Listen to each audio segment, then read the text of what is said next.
Hello, my dear students. In this lecture, we are going to see one previous year GATE numerical. This question was asked in GATE 2014 for 2 marks in set 1. Basically, this question is based on the conduction, convection, heat transfer through a plane slab.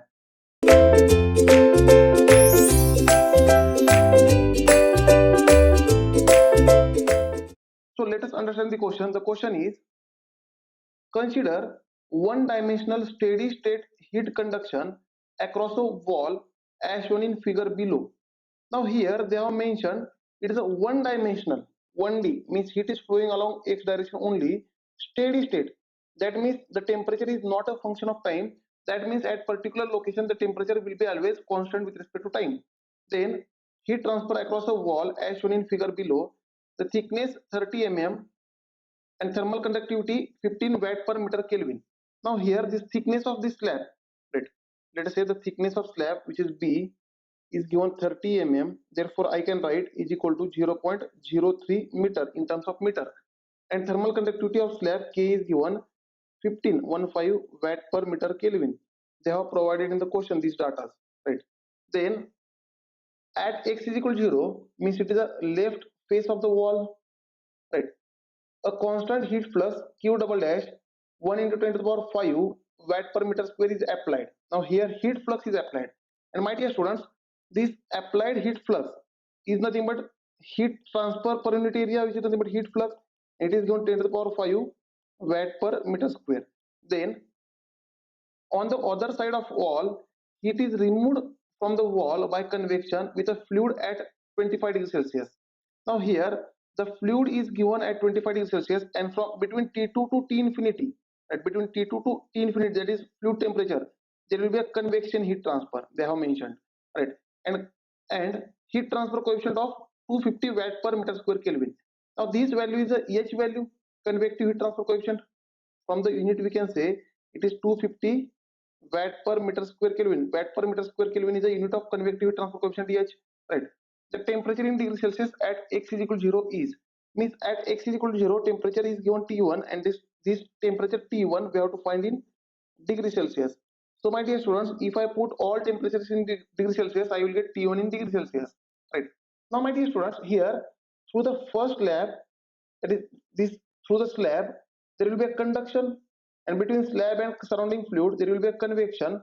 Therefore the mode of heat transfer will be, for first slab there will be a conduction, there is only one slab, and between slab and surrounding fluid there will be a convection. This will be the mode of heat transfer.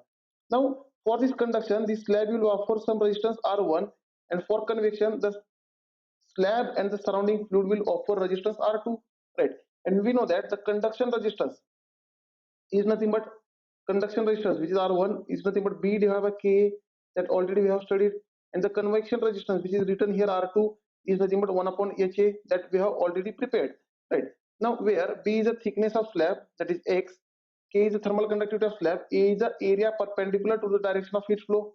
Now if I watch here, area perpendicular to the direction of heat flow, here this hatching area will be the perpendicular area for the direction of heat flow, right? So my dear students, as well as the convection area, here H is the convective transfer coefficient and A is the convection area. That is the same area which is perpendicular to the direction of heat flow. The same area is available for the convection between the slab and the surrounding fluid. Therefore, the area for conduction and convection in case of plane slab is always same. Here, these are the same, right? And my dear students, if I draw a circuit, here heat is flowing steadily, means at each and every location heat transfer will be same, that is conduction heat transfer through the slab is equal to convection heat transfer between the slab and surrounding fluid. And here between T1 and T2 there will be a conduction resistance. Therefore between temperature T1 and T2, let us say T2, there will be a conduction resistance which is R1, which is B by Ka, and between temperature T2 and T infinity, surrounding temperature, right? Between temperature T2 and T infinity, there is a convection resistance which is R2, which is nothing but 1 upon HA. These are the resistance between T1, T2 and T3. Now my dear students, through this circuit heat is flowing. We can say through this circuit heat is flowing, Q is flowing steadily. Therefore my dear students, this heat transfer we have derived formula that change in temperature divided by resistance. If I write T1 minus T2, between T1 and T2 you will find resistance R1. If I write T2 minus T infinity, between T2 and T infinity the resistance is R2. Now again, the same can be written as, if I write T1 minus T infinity, between T1 and T infinity, both resistors are in series, therefore they will get added. Therefore here, the same heat transfer will be written as T1 minus T infinity divided by both resistors R1 plus R2. Right. And my dear students, here T1 is given and T infinity is given. You can find T infinity value and T1 value. Therefore, we have to use this last relation. That means we have to equate this heat transfer rate with T1 minus T infinity divided by R1 plus R2.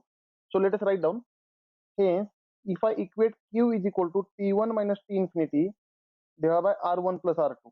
Let us write down the value of R1 and R2. Already we have seen this formula. R1 is B by Ka and R2 is 1 upon Ha. Right. Therefore, this Q will become T1 minus T infinity divided by R1 is B by Ka plus R2 is 1 upon Ha. Right. But my dear students, here Q by A is given, that is heat flux is given over here. Therefore, if this area, if both sides, if I divide with area, this area will get cancelled because this area is in numerator. See, you can check it properly.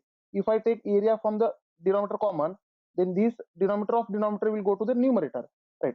Therefore, we will get formula, that is Q by A, which is nothing but heat flux, will be equal to T1 minus T infinity divided by B by K plus 1 upon H. This formula, this will be the final result. So let us put the values over here. Right. In this formula, let us put the values. So my dear students, the final result of heat flux, that is Q, that is small q, is equal to T1 minus T infinity divided by B by K plus 1 upon H. Right. And my dear students, this heat flux is given, that is 10 to the power 5 watt per meter square. And here, this T1 we have to calculate. Here, sorry for this, T1 is question mark, right? T1 is not given, right? Here T1 we have to find in degree Celsius. We have to find in degree Celsius, right? So my dear students, T infinity is given 25 degrees Celsius. B is given, right? Here the width of slab is also given, which is 0.03 meter. Thermal conductivity is also given for the slab. Thermal conductivity is also given, right? And here K and H is also given, right? H is also given. So let us put the values. Therefore, Q is 1 into 10 to the power 5 is equal to T1 we have to calculate minus T infinity is 25 divided by B is 0.03 divided by K is 15 plus 1 upon H is 250, right? Now in this complete equation, only T1 is unknown, and as I have kept T infinity in degree Celsius, therefore T1 we will find in degree Celsius only. So my dear students, if I solve this equation, then I will get T1 is equal to 625 degree Celsius, right? Therefore here in question they are asking temperature T1 in degree Celsius, right? As it is asked in degree Celsius, therefore your answer is 625. Thank you dear students. In next lecture we will see one more numerical on this topic which was asked in previous year GATE examination.